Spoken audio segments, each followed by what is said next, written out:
chicken sisig naman ang susubukan na rin suki ko. Madalas arita ay pork sisig ang laging in-order ay susubukan naman daw ang chicken sisig.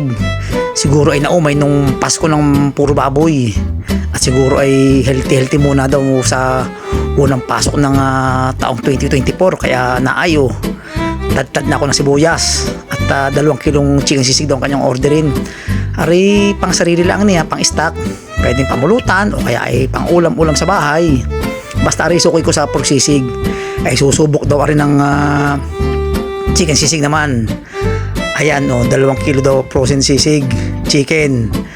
Ayan ay parehas lang ng pork sisig. Kung ano yung sahog ng pork sisig ay ganun din ang sahog ng chicken sisig. Kaya kung anong lasa ng pork sisig ay yun din ang lasa ng chicken sisig. Pinagkaiba lang ay di ang laman ng isa ay baboy, yung isa naman ay manok.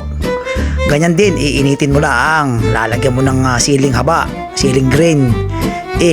Pwede nang kainin yan. At nakatok na yung aking suki. Bibili ng 2 kilong chicken sisig ayun, ay di babalot ko na. At tapos ay pagkaabot ko nung na rin kanyang in-order matik, kwarta na mahirap magtadtad pero ganun talaga ay walang madaling trabaho.